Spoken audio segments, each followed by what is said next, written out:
वर्ष 2023 के परिप्रेक्ष्य में अपनी बात रखने के लिए आदरणीय श्री ऋषि कुमार मिश्रा जी को सादर आमंत्रित करता हूं। मिश्रा जी आए और अंतर्राष्ट्रीय मिलेट्स वर्ष 2023 से संबंधित अपने विचार रखें। सम्मानित शिक्षकगण, प्यारे बच्चों, जैसा कि हम जानते हैं कि भारत ही नहीं बल्कि पूरे विश्व में भूख और गरीबी एक प्रमुख समस्या रही है। खास करके अल्प विकसित तथा विकासशील देशों में ये समस्याएं देखने को मिलती हैं।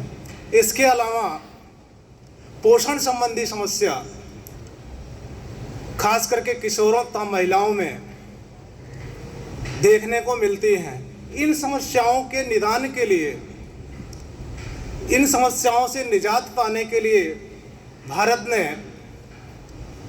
अंतर्राष्ट्रीय स्तर पे एक पहल की है जिसमें मिलेट्स को भोजन के रूप में सम्मिलित करने की बात कही गई है। और इस सिलसिले में भारत ने 2018 से ही प्रयास शुरू कर दिए थे, जब मिलेट्स को पोषण खाद्य के रूप में सम्मिलित किया।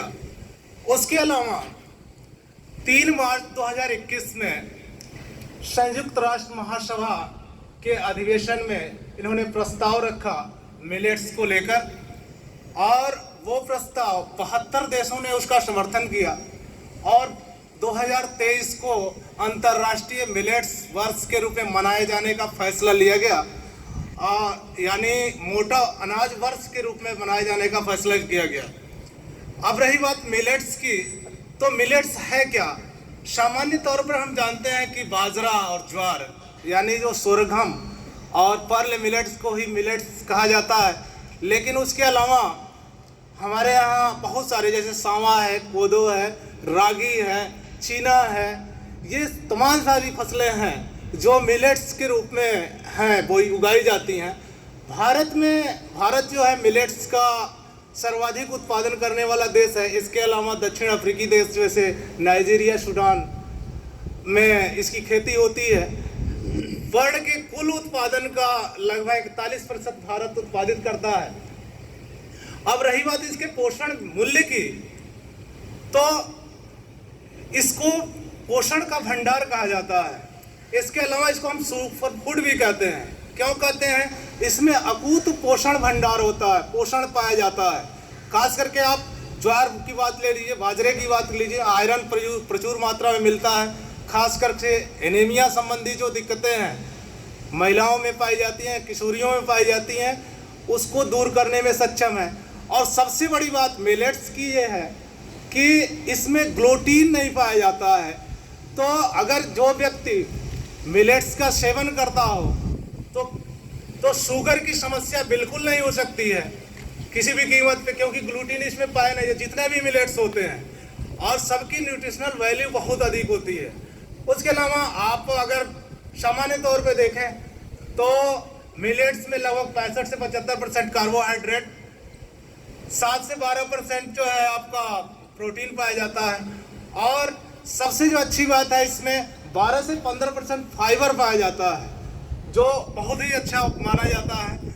और इसकी पोषण वैल्यू बहुत ही उच्च कोटि की है। इस नाते जो है हम इसको सुपर फूड की इसको संज्ञा देते हैं।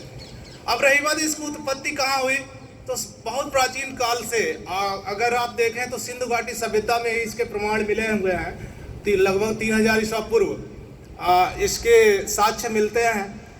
और भारत कुछ मिलेट्स की ओरिजिन जो है भारत है, उसके अलावा दक्षिण अफ्रीकी देशों में पाया जाता है। भारत सरकार भी जो है इसको लेकर के बहुत एक्टिव है और पूरे विश्व को लेकर चलने का प्रयास कर रही है। अभी कुछ दिन पहले जो है संसद भवन में भी इसको लेकर के एक कार्यक्रम आयोजित किया गया था, जिसमें मिलेट्स के बने हुए भोज्य पदार्थों को शामिल किया गया था। अभी की आज का न्यूज़ है कि उत्तर प्रदेश सरकार क्या कर रही है, इसका जो है MSP पे मूल्य देने जा रही है। और आज की न्यूज़ है, तो इसको लेके बहुत ही एक्टिव है गवर्नमेंट। इसलिए इसका ऑब्जेक्ट क्या है, इसका मेन ऑब्जेक्ट ये है कि सबकी थाली में मिलेट्स पहुंचे। अतीत में हमारे भोजन का प्रमुख हिस्सा हुआ करता था मिलेट्स, लेकिन वो हरित क्रांति का दौर चला और उसमें इसके स्थान पर गेहूं चावल ने इसका स्थान हासिल कर लिया। तो गवर्नमेंट चाहती है कि सबके थाली में मिलेट्स पहुंचे। धन्यवाद। बहुत अच्छा मिश्रा जी, बहुत बढ़िया जानकारी दी। मैं आपको बता दूं, पश्चिम उत्तर प्रदेश में सन 1970 तक या उससे पहले जो अनाज उगाया जाता था उसे मिश्रित खेती के रूप में, उसमें गेहूं भी है, चना भी है, मटरी भी है, जौ भी है, बहुत सारी फसलें एक साथ मिलाकर बोई जाती थी। इसके अलावा ज्वार, बाजरा, मक्का, राई और देहाती भाषा में कंगनी, समई आदि जो मक्का और दूसरी फसलें होती थी इनके साथ में उगाई जाती थी। इन सब का इस्तेमाल भोजन के रूप में किया जाता था।